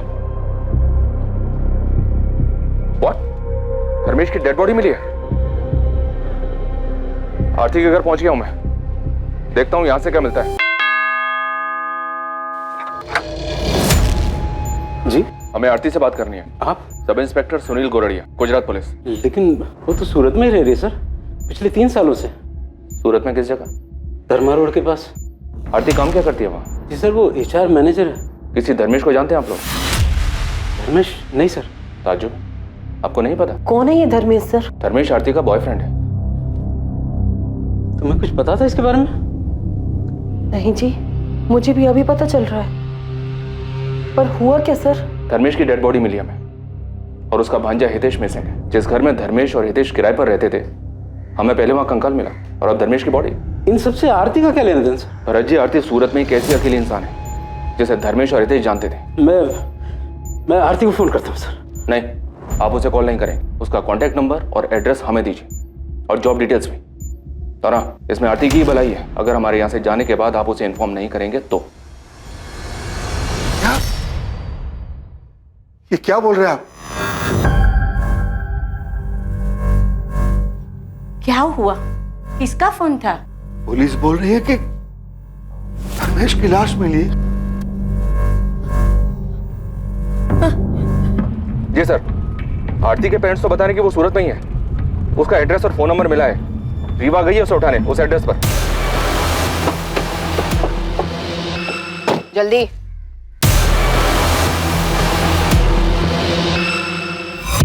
आरती, तुम्हें हितेश और धर्मेश को ढूंढने में हम अपना पहले ही बहुत वक्त बर्बाद कर चुके हैं। अब हमारा और वक्त बर्बाद मत करना। अगर अपनी सलामती चाहती हो तो बता दो कंकाल किसका था। कंकाल? हाँ, कंकाल। किसका कंकाल? इंसानी कंकाल, जो हमें उस मकान में तुलसी कारा के नीचे मिला जहाँ धर्मेश किराए पे रहता था। वो कंकाल जिसकी खबर पूरे जमाने को है, हर न्यूज़पेपर, हर न्यूज़ चैनल में खबर है, लेकिन तुम्हें खबर नहीं है। सर, मैं न्यूज़ भी नहीं देखती। मेरे घर पे तो न्यूज़पेपर भी नहीं आता है। लेकिन तुम तो उस मकान में जाती थी ना। धर्मेश की गर्लफ्रेंड थी ना तुम उस घर में वो तुलसी कारा तो याद होगा ना? याद है सर, देखा था मैंने। लेकिन मुझे कैसे पता कि उसके अंदर क्या है और धर्मेश और हितेश ने ही कुछ किया है? लेकिन वो तुलसी क्यारा बनवाया तो उन दोनों ने था ना। बालकनी के बीचों बीच इतना बड़ा तुलसी क्यारा बनवाया, तुम्हें अजीब नहीं लगा? आरती, क्या जानती 2017 में क्या हुआ था? मैं सच कह रही हूँ, मैं कुछ नहीं जानती हूँ। तब तो तुम ये भी नहीं जानती हो कि अक्टूबर 2017 से धर्मेश और हितेश गायब थे, और अब धर्मेश की लाश मिली। धर्मेश की लाश? धर्मेश की लाश 2 दिन पहले बॉडी मिली है उसकी, नासिक में। मर्डर हुआ उसका 2 दिन पहले। अक्टूबर 2017 से हितेश और धर्मेश कहाँ गायब थे? मेरी कुछ समझ में नहीं आ रहा है कि आप क्या बोल रहे हैं। मुझे तो ये भी नहीं पता कि धर्मेश और हितेश मिसिंग हैं। अब आप कह रहे हैं कि उसकी लाश मिली। आखिरी बार पूछ रहा हूँ, 2017 में क्या हुआ था? तुम तीनों ने मिलकर किसे मारा था? हमने किसी को नहीं मारा सर। तुम भागी क्यों थी? अपना फोन नंबर क्यों चेंज किया? सर, मैं भागी नहीं थी। मेरा फोन खो गया था, इसलिए मैंने नया नंबर लिया था। सर, मुझे सच में नहीं समझ आ रहा है कि आप क्या बोल रहे हैं। धर्मेश से तो अभी 10 दिन पहले मेरी बात हुई है, और अब आप कह रहे हैं कि वो मिसिंग है, मर्डर। हितेश के साथ तुम्हारा क्या रिश्ता था? सर, धर्मेश और मैं कॉलेज के दिनों से रिलेशनशिप में थे। वो कॉलेज के बाद यहाँ सूरत शिफ्ट हो गया था, और मैं वहाँ देहरादून में ही रह गई थी। हम मिल नहीं पाते थे, इसलिए मैं भी यहाँ शिफ्ट हो गई। तभी हितेश से मिली। हितेश, देख कौन आया। तेरी मामी आरती। मुझे लगा ही था। अच्छा लगा तुमसे मिलकर आरती। वैसे धर्मेश ने मुझे कभी बताया नहीं, लेकिन अब समझ में आ रहा है क्यों नहीं बताया। तुम हो ही इतनी ब्यूटीफुल। अब क्या कर रहा है? तेरी मामी है। मामी लोग बुड्ढी होती, लेकिन ये तो मैं ना तुम्हें आरती बुलाऊंगा, ठीक है? मामी नहीं। देख लो, चलेगा। अब कोई तो होगा जिसके साथ मिलकर मैं धर्मेश की बैंड बजा सकूंगा। वाह बेटा, मामी क्या थी, मामा का प्यार भूल गया। धर्मेश और हितेश बिल्कुल दोस्त जैसे थे। उनको देख के कोई कह ही नहीं सकता था कि वो मामा भांजे हैं। तुम्हारा हितेश के साथ क्या रिश्ता था? सर, मेरे तो फ्रेंड जैसा था। मुझे लगा तुम कहोगे कि गर्लफ्रेंड बॉयफ्रेंड। ये क्या बोल रहे हैं सर? मैं यहाँ बैठी हूँ, इसका मतलब कुछ भी बोलेंगे आप? मेरे छोटे भाई जैसा था वो। लेकिन हमने तो सुना है कि तुम अक्सर उसी के साथ दिखती थी। तो इसका ये मतलब निकालेंगे आप? जरूरी है कि लड़की जिस भी लड़के के साथ दिखे वो उसका बॉयफ्रेंड ही हो? भाई या दोस्त नहीं हो सकता? बिल्कुल हो सकता, लेकिन भाई जैसा दोस्त अगर मिसिंग हो, बॉयफ्रेंड का मर्डर हुआ और जहाँ वो दोनों रहते थे वहीं तुलसी कारा के नीचे कंकाल मिले, तो चीजें इतनी आसान नहीं है। ये कहना मुश्किल है कि लड़की जिसके साथ घूम रही थी वो भाई था, दोस्त था, क्या था? पर मुझे सच में समझ नहीं आ रहा है कि मैं आपसे क्या बोलूं। धर्मेश ने अपना जॉब छोड़ा था कि वो अपना फोटो स्टूडियो स्टार्ट कर सके, और उसका फोटो स्टूडियो सेटअप होते ही हम शादी करने वाले थे। तुमने कहा कि 10 दिन पहले तुम्हारी धर्मेश से बात हुई थी। वो सिर्फ तुम्हारे कांटेक्ट में था, अपने घर वालों के क्यों नहीं? सर, मुझे सिर्फ इतना पता है कि वो अपने फोटो स्टूडियो के लिए पार्टनर्स ढूंढने के लिए गुजरात और बॉम्बे में घूम रहा था। फिर अक्टूबर 2017 में उसने मुझे फ़ोन पर ही बताया कि उसने और हितेश ने वो घर खाली कर दिया है। सर उसके बाद उन दोनों से मेरा कांटेक्ट टूट गया। मैंने 1 महीने तक फ़ोन किया लेकिन कोई बात नहीं कर रहा था। दोनों का फ़ोन स्विच ऑफ आ रहा था। फिर 1 महीने बाद धर्मेश का लैंडलाइन नंबर से फ़ोन आया। हेलो आरती, धर्मेश बोल रहा हूँ। कैसी हो तुम? कैसी हूँ मैं? कैसे छोड़ के गए थे तुम? कहाँ चले गए थे तुम धर्मेश? आई एम सॉरी आरती, वो मैं गुजरात से बाहर हूँ। स्टूडियो के लिए कुछ पैसे का जुगाड़ करने गया, बस उसी में लगा हूँ। इधर उधर भटक रहा हूँ। जैसे कुछ सेटल होता है तुम्हें बता दूँ। और हितेश भी मेरे साथ है, तुम टेंशन मत लो। बिना बताए ऐसे कैसे चले गए? मिल के भी तो जा सकते थे ना? अच्छा मुझे अभी निकलना है, बाद में बात करता हूँ। Okay bye. उसके बाद पिछले 2 सालों में मैं और धर्मेश कभी कभी ही मिलते थे। हर बार वो एक अलग शहर से मिलने आता था। फिर 1 महीने पहले जब मैं और धर्मेश मिले तो उसने बताया कि वो मुंबई सेटल हो गया है। तुमने नोटिस किया वो कभी कुछ परेशान रहा हो? परेशान तो था सर, पर मुझे लगा कि वो अपने बिजनेस के लिए पैसे जुटाने में परेशान है। इतने दिनों तक हितेश से तुम्हारी कोई बात नहीं हुई सर। शुरुआत में 1-2 बार धर्मेश से पूछा था मैंने, पर उसने कहा कि वो अपने मेरठ वाले ट्रैवलिंग जॉब में बिजी है। तुम्हें धर्मेश ने जो बताया तुमने मान लिया? पुलिस को बेवकूफ़ समझती हो क्या? सर मैं किसी को बेवकूफ़ नहीं समझती। धर्मेश ने जो बोला मैंने यकीन कर लिया। और हितेश का नया नंबर भी नहीं था मेरे पास, और हितेश चाहता तो वो भी मुझे कांटेक्ट कर सकता था, पर ऐसा नहीं हुआ। ठीक है तुम जा सकते हो, लेकिन शहर छोड़कर कहीं मत जाना।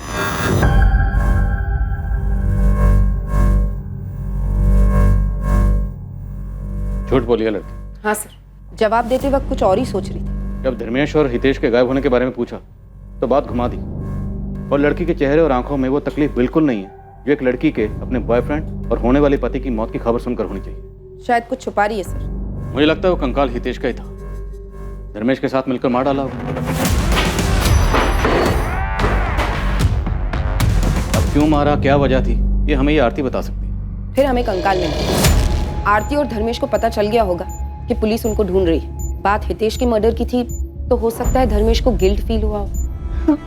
अब बर्दाश्त नहीं होता। तुम्हें नहीं आ रहा बताओ, तुम्हें कुछ नहीं होगा। मैं सरेंडर करने जा रहा हूं। नहीं धर्मेश, ऐसा कुछ नहीं करोगे तुम। ऐसा सोचना भी मत। पूरी जिंदगी जेल में काटनी पड़ेगी। और तुम्हें क्या लगता है ये सरेंडर कर देने से तुम्हारा गिल्ट कम हो जाएगा? नहीं, ऐसे एटलीस्ट हम साथ तो रह सकते हैं ना। कुछ दिनों में ना ये मामला भी सारा ठंडा पड़ जाएगा। तुम पहले शांत हो जाओ।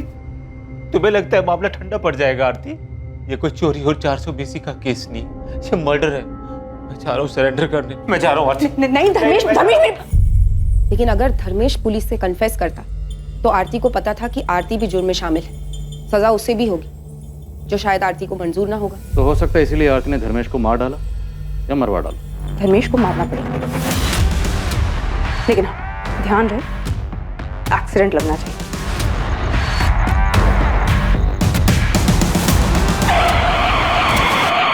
और उसके बाद चेहरा बिगाड़ा गया किसी पत्थर से। ये एक्सीडेंट में खराब हुआ चेहरा नहीं है, तो शायद ये एक मर्डर केस हो सकता है जिसे एक्सीडेंटल डेथ के तौर पे प्रेजेंट करने की कोशिश की गई है। चेहरा बिगाड़ा गया मतलब साफ है, डेफिनेटली मर्डर है। वही तो सर, अगर आरती का प्लान धर्मेश को मारने का था तो फिर चेहरा क्यों बिगाड़ा? ताकि बॉडी की शिनाख्त ना हो पाए, हम किसी नतीजे पर ही नहीं पहुंच पाए। हम धर्मेश को ढूंढते रहते और धर्मेश हमें कभी मिलता ही ना।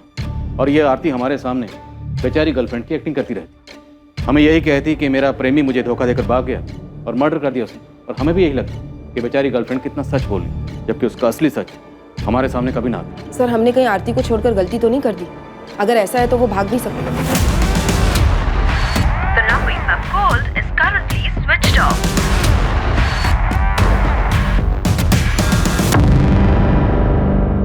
मुझे नहीं लगता आरती भागेगी। ये खेल उसने शुरू किया है, ये उसे पूरा करेगी। एक काम करो, इसका फोन सर्विलेंस पर डालो और इस पर हर वक्त नजर रखो। ये कोई ना कोई गलती जरूर करेगी। इसके पीछे लग जाओ साई की तरह, चुपचाप, कोई आहट नहीं। सर,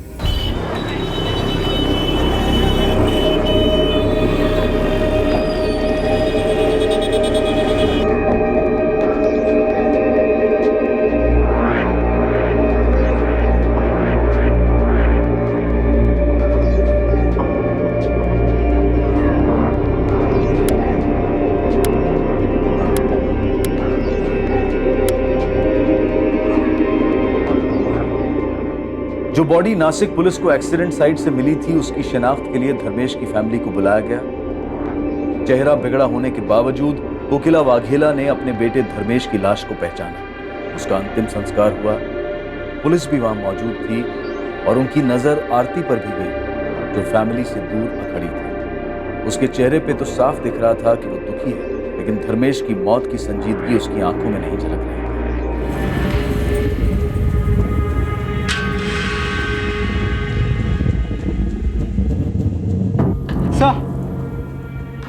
सर डीएनए रिपोर्ट आ गई।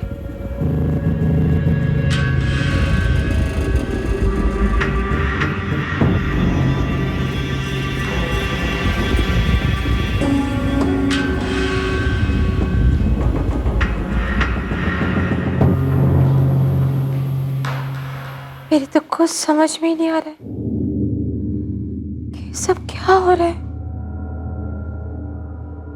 कौन मारेगा धर्मेश को? और ये हितेश कहाँ चला गया? अपने मामा के अंतिम संस्कार में भी नहीं आया। क्यों भाग रहा है ये हितेश? कहीं इसने तो धर्मेश को नहीं मारा? माँ, आपको ऐसा लगता है कि वो दोनों मर्डर कर सकते हैं? मैं नहीं मानती कि धर्मेश मामा और हितेश भैया एक दूसरे के साथ ऐसा करेंगे। जरूर उनके साथ कुछ गलत हुआ है। बस एक बार हितेश भैया मिल जाए।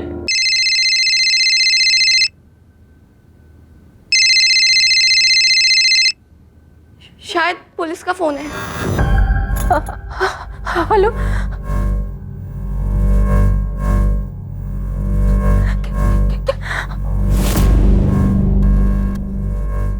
माँ, क्या हुआ माँ?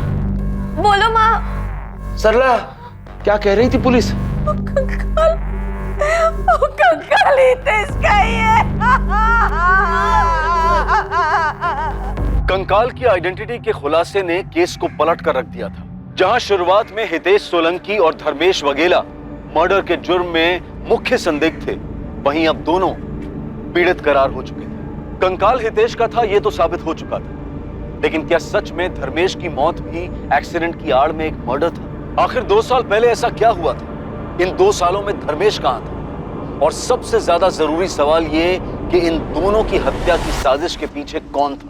पुलिस इन सवालों के जवाब तलाशने में लगी हुई थी और इस वक्त उन्हें आरती चावड़ा पर ही सबसे ज्यादा शक था। क्या पुलिस वाकई सही दिशा में थी या फिर इन सब के पीछे कोई और ही था जो पर्दे के पीछे से अपनी उंगलियों पर सभी को कठपुतली की तरह नचा रहा था?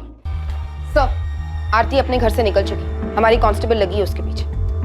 आरती को उठा लेते हैं सर। नहीं सुनिए, ये आरती कोई बड़ा गेम खेल रही, खेलने दो इसे, लेकिन आंख नाक कान मुंह सब खुले रखो। ये आरती कोई ना कोई गलती जरूर करे।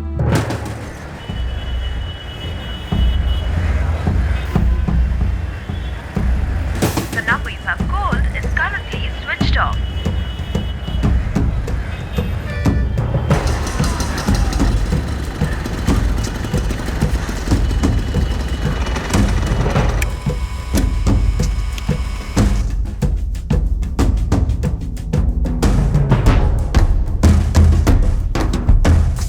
આપે જે નંબર ડાયલ કર્યો છે તે પહોંચની બહાર છે।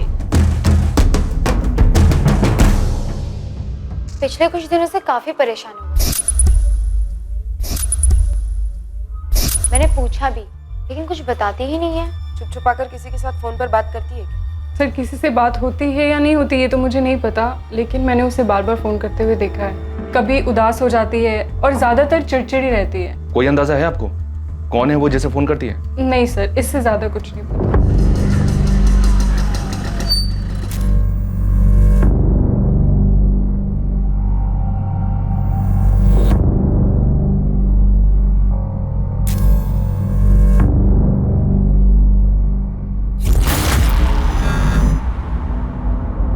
लेकिन ऐसा कैसे होने दिया तुमने? वो गायब कैसे हो गई? बहुत ही चालाक औरत है ये आरती। पता नहीं उसे कैसे शक हो गया कि मैं उसका पीछा कर रही थी। मैडम टेंशन मत लो, फिर भी मैंने उसका पीछा किया है। ज्यादा दूर नहीं गई है वो, यही एक रेस्टोरेंट के अंदर बैठी है मैडम। सर, आरती के कॉल रिकॉर्ड से नंबर मिला है। पिछले 6 महीने में आरती के इस नंबर पे बहुत बातें हुई थी। नंबर के बारे में पता किया तो पता चला ये तो आरती के नाम पे रजिस्टर्ड है। आरती के नाम? सुनील, ऐसा कौन हो सकता है जिसे आरती खुद के नाम पर लिया हो सिम देगी? उसका बॉयफ्रेंड धर्मेश? पक्का हो सकता है सर। सर, कांस्टेबल सपना का फोन आया था। उसने आरती को किसी आदमी के साथ एक रेस्टोरेंट में देखा। एक लड़का था सर, काफी लंबी बात हुई। आरती उस पर चिल्ला रही थी। वो पैकेट जो एटीएम के बाहर सपना ने देखा था आरती के हाथ में, वो आरती ने उसे दिया और फिर आरती निकल गई वहां से। कौन था वो? वो तो पता नहीं चला सर। सपना ठीक से शक्ल नहीं देख पाई। वो पीछे से रेस्टोरेंट के किचन डोर से बाहर निकल गया। ये वही आदमी है सर जिसे आरती ने धर्मेश को मारने के लिए हायर किया था। मुझे भी ऐसा ही लगता है सर। शायद आरती उसे मर्डर का पेमेंट दे रही थी, या फिर वो आदमी आरती को ब्लैकमेल कर रहा होगा, इसलिए आरती गुस्से में थी और परेशान भी। पैसे जो देने पड़ रहे थे उसे। और देर नहीं करते सर, आरती को उठा लेते। ज्यादा मेहनत भी नहीं करनी पड़ेगी। 2 थप्पड़ देंगे, तोते की तरह सब उगल देगी। ठीक, आओ सर।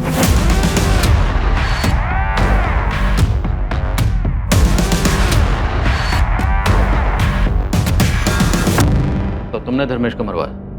जिस शख्स से मरवाया उसके मुंह में पैसे ठूसे थे, लेकिन वो तुम्हें ब्लैकमेल कर रहा है, इसलिए आजकल इतनी परेशान हो। लेकिन जितनी परेशान आजकल हो तब तो नहीं थी जब धर्मेश की मौत की खबर तुम्हें सुनाई थी। गर्लफ्रेंड थी, दोनों के बीच में प्यार मोहब्बत था, फिर भी धर्मेश की मौत की खबर सुनकर तुम हैरान जरूर हो, लेकिन तकलीफ नहीं।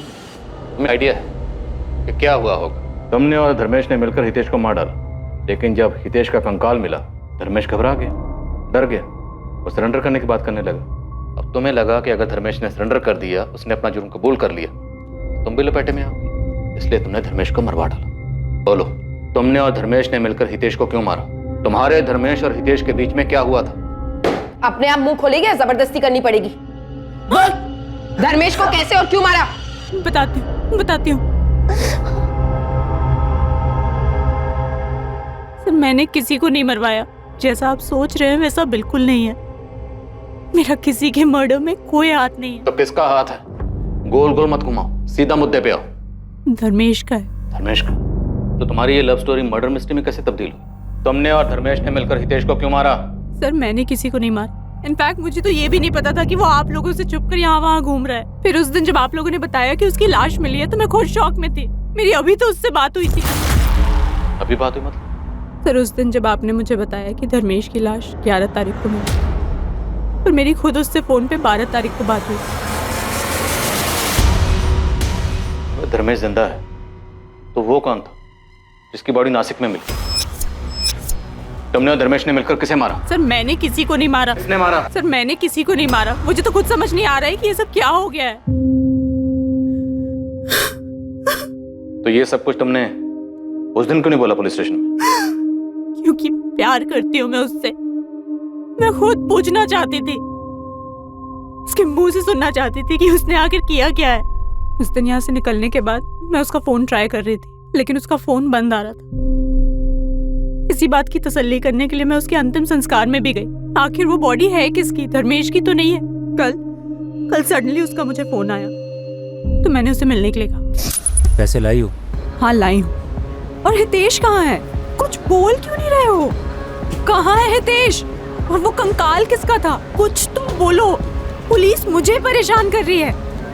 मैंने भरोसा किया है तुम्हारा, प्यार करती हूँ तुमसे। क्या किया है तुमने? प्लीज बताओ। बहुत बड़ी गलती हो गई। कैसे बताओ? मैंने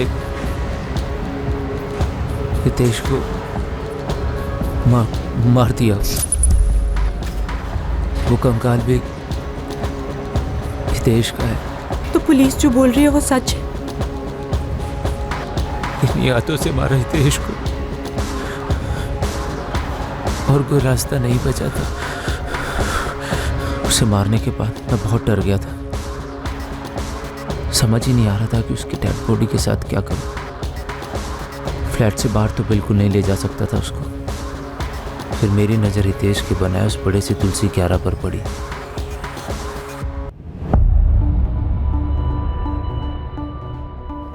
मैंने इंटरनेट पर ढूंढना शुरू किया कि डेड बॉडी को जल्दी से जल्दी डिकम्पोज कैसे किया जा सकता है। वहाँ से मुझे नमक के बारे में पता चला।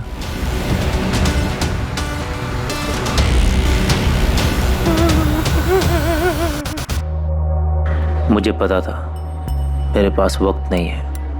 कितना भी भाग लूं, कभी ना कभी तो पकड़ा ही जाऊंगा। रास्ते में किसको मारा था? किसकी बॉडी थी धर्मेश? उसको मैंने नहीं मारा था। एक्सीडेंट हुआ था उस आदमी का। मुझे कोई अंदाज़ा नहीं है कि वो आदमी कौन था। मेरी लाश मिलने पर सारा बवाल ही ख़त्म हो जाता है। पुलिस किसी नतीजे पे पहुंचती ही नहीं, केस ही बंद हो जाता। पर तुमने ऐसा किया ही क्यों? क्यों मारा है हितेश को? मुझे बहुत अफसोस है इस बात का। बहुत बड़ा पाप हो गया मुझसे। हम यहाँ से भाग चलते हैं कहीं दूर, बहुत दूर। मैं जानता हूँ मुझसे जो हुआ है उसे भुलाना बिल्कुल भी आसान नहीं। पर तुम सच में मुझको एक मौका दो। मैं सच में तुमसे बहुत प्यार करता हूँ। आरती, कोई जल्दी नहीं है, समझ लो। जब तुम्हें जवाब देना है तब देना, मैं कॉल करूँगा। धर्मेश ने तुम्हें पूरी राम कहानी तो सुना दी, पर ये नहीं बताया कि उसने हितेश को मारा क्यों। नहीं बताया, नहीं बताया। आरती ने जो पुलिस को बताया, क्या वो वाकई में सच था? क्या सच में धर्मेश ने अपने जिगरी दोस्त, अपने भांजे हितेश की हत्या की थी? क्या धर्मेश ने इस हत्या को अकेले अंजाम दिया था, या फिर कोई और भी इसमें शामिल था? शायद सच सामने आ चुका था, लेकिन इस हत्या का मकसद अब भी एक राज ही था, जिसे केवल धर्मेश जानता था, और वो अब भी फरार था।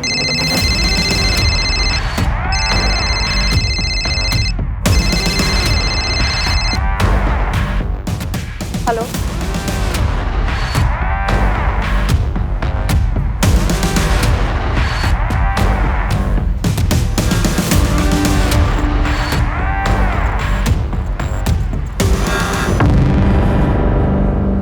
थैंक यू आरती आने के लिए। हम यहाँ से कहीं बहुत दूर चले जाएंगे। जानता हूँ कि शायद तुम भी मुझे कभी माफ़ नहीं करोगे, लेकिन मेरा यकीन करो, एक बार इस गंदगी से बाहर निकल गए ना, सब ठीक हो जाएगा। देश के बिना भी सब पहले जैसा होगा। मैं जानता हूँ नितेश कभी वापस नहीं आएगा, पर मैं वादा करता हूँ पूरी जिंदगी प्रायश्चित पे गुजार दूंगा। प्रायश्चित तो तुम्हें पूरी जिंदगी करना ही है, ज़्यादा दूर नहीं, यहीं सूरत की जेल में। चले, अब चोर सिपाही का खेल बहुत हो गया। अब बस, इससे पहले कि मेरे सब्र का बांध टूटे और तेरी हड्डी पसली तोड़े, सब कुछ सच सच बोल दे। मुझे बहुत अफसोस है, मैंने अपने दोस्त जैसे भांजे हितेश को मार डाला। मेरी मजबूरी थी, नहीं मारता तो क्या करता। तो ऐसी कौन सी मजबूरी थी जो अपने बेस्ट फ्रेंड को मार डाला?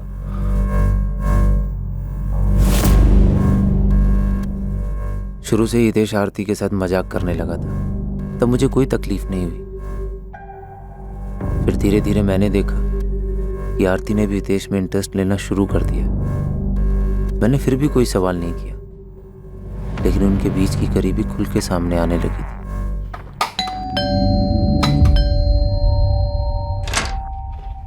हेलो, तुम यहाँ? बताया नहीं तुम यहाँ आने वाली थी। ऐसे ही चली आई, घर पे इतना बोर हो रहा था तो मैंने सोचा यहाँ आके हितेश के जोक सुन लेते। चल।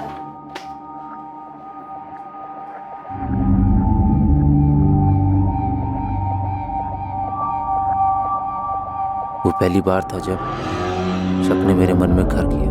उसके बाद आरती घर आने लगी थी मेरी गैर मौजूदगी में। मुझे उनके बीच की नजदीकियां साफ साफ दिखाई देने लगी थी। तेज भी बदल गया था। तेरा फोन देना, मेरे फोन की बैटरी खत्म हो गई। अरे फोन में लॉक लगा दी, ऐसा क्या है भाई जो छिपा रहा है? अरे नहीं मामू, वो तो बस ऐसे ही। मैंने सोचा फोन में फंक्शन है तो क्यों छोड़ूं, यूज कर लेता हूँ। उससे पहले हितेश ने कभी भी अपना फोन लॉक नहीं किया था, और हमें एक दूसरे के सारे पासवर्ड भी पता थे, लेकिन उसने हर चीज पर पासवर्ड लगा दिया था, जिससे मेरा शक और गहरा हो गया। अचानक मेरे दिमाग में वो सब आने लगा। उन दोनों ने मेरे पीठ पीछे क्या गुल खिलाया होगा। मुझे रात को नींद नहीं आती थी। मेरे अंदर गुस्सा भर गया था, नफरत हो गई थी मुझे हितेश से। उसने आरती पे बुरी नजर डाल के दोस्ती का बहुत बड़ा इम्तिहान लिया। हम दोनों के बीच में भाईचारा भी खत्म हो गया था। तो तुमने कौन सा रिश्ता निभाया? मामा होकर सगे भांजे को मार डाला? हाँ, ये सब मैंने जुलाई 2017 में प्लान किया। मैंने हितेश को बोला कि रमन को जाके बोले कि घर खाली करना है, और उसी दौरान मैंने अपने ऑफिस में भी रेजिग्नेशन दे दिया। उसके बाद मैंने हितेश को मार दिया, और उसकी बॉडी को 2 महीने दफनाने के बाद तक मैं वहीं रुका, ये देखने के लिए कि कोई स्मेल तो नहीं आ रही। और इसी दौरान मैंने ये भ्रम फैलाया कि हितेश जिंदा है, किसी को कोई शक ना हो। उसके फोन से उसके पेरेंट्स के साथ मैसेज पे बात करता रहा। उसके बॉस को भी मैसेज मैंने किया। तो हितेश को मारकर आरती तुम्हें वापस मिल गई? मेरी सबसे बड़ी भूल थी, दोनों के बीच में कुछ नहीं था। हमें तो ये पता है,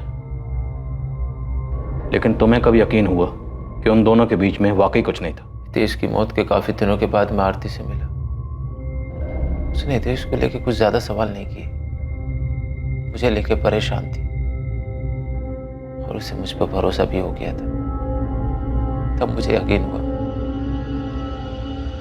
उससे बहुत बड़ी भूल हो गई। भूल नहीं, तुमने मर्डर किया।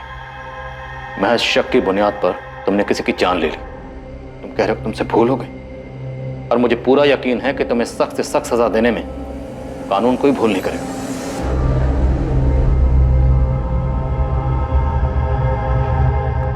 करने से पहले मुझसे तो पूछ लेते।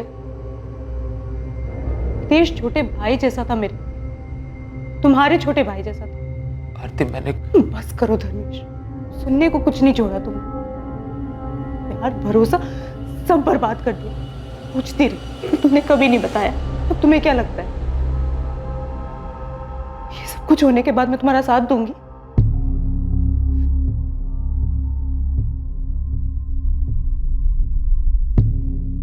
धर्मेश पर 2 केसेस के चार्जेस लगे। पहला हितेश की हत्या के लिए और दूसरा उस अनजान लाश को अपनी आइडेंटिटी देकर पुलिस को गुमराह करने के लिए। जलन और शक की भावनाएं जहर की तरह से फैलती और वो इंसानी दिमाग के हर कोने को दूषित कर देती, हर जागरूक विचार को नष्ट कर देती हैं और नतीजा ये होता है कि मन में सिर्फ नफरत ही जिंदा रह पाती है। इसके वश में आने से ना केवल रिश्तों में जहर घुल जाता है, बल्कि कई बार इस घटना की तरह अंजाम भयंकर भी साबित हो सकता है। मामा और भांजा होने के बावजूद हितेश और धर्मेश में सगे भाइयों से भी बढ़कर रिश्ता था, और धर्मेश की तरफ से सिर्फ एक बेवजह की जलन ने उसके मन में शक का बीज बो दिया, जो आखिर में उसे हितेश का खून करने की साजिश तक ले गया। आरती और हितेश से बातचीत करके चीजों को स्पष्ट करने या अपने रिश्ते पर भरोसा करने की बजाय उसने जलन और बदले का आसान रास्ता चुना। अक्सर जुनून में आकर किए गए गुनाह हत्या करने की अहम वजहों में से एक, और ये ज्यादातर पल भर की नफरत का नतीजा होता है। इन हालात में हमें रुककर सुलझे दिमाग से सोचना चाहिए और परिस्थितियों का हल निकालने की कोशिश करनी चाहिए। हो सकता है कि सिर्फ संयम बरतने से ही आपराधिक घटनाओं की दर में काफी ज्यादा कमी आ जाए। अब मैं अनूप सोनी आपसे विदा लेता हूं, और हमेशा याद रखें, क्राइम और आपके बीच में सिर्फ इतना फर्क है कि आप कितने सतर्क हैं। सतर्क रहें, सुरक्षित रहें। जय हिंद। इस तरह के और भी एपिसोड देखने के लिए हमारे चैनल को सब्सक्राइब करें और बेल आइकन दबाना ना भूलें।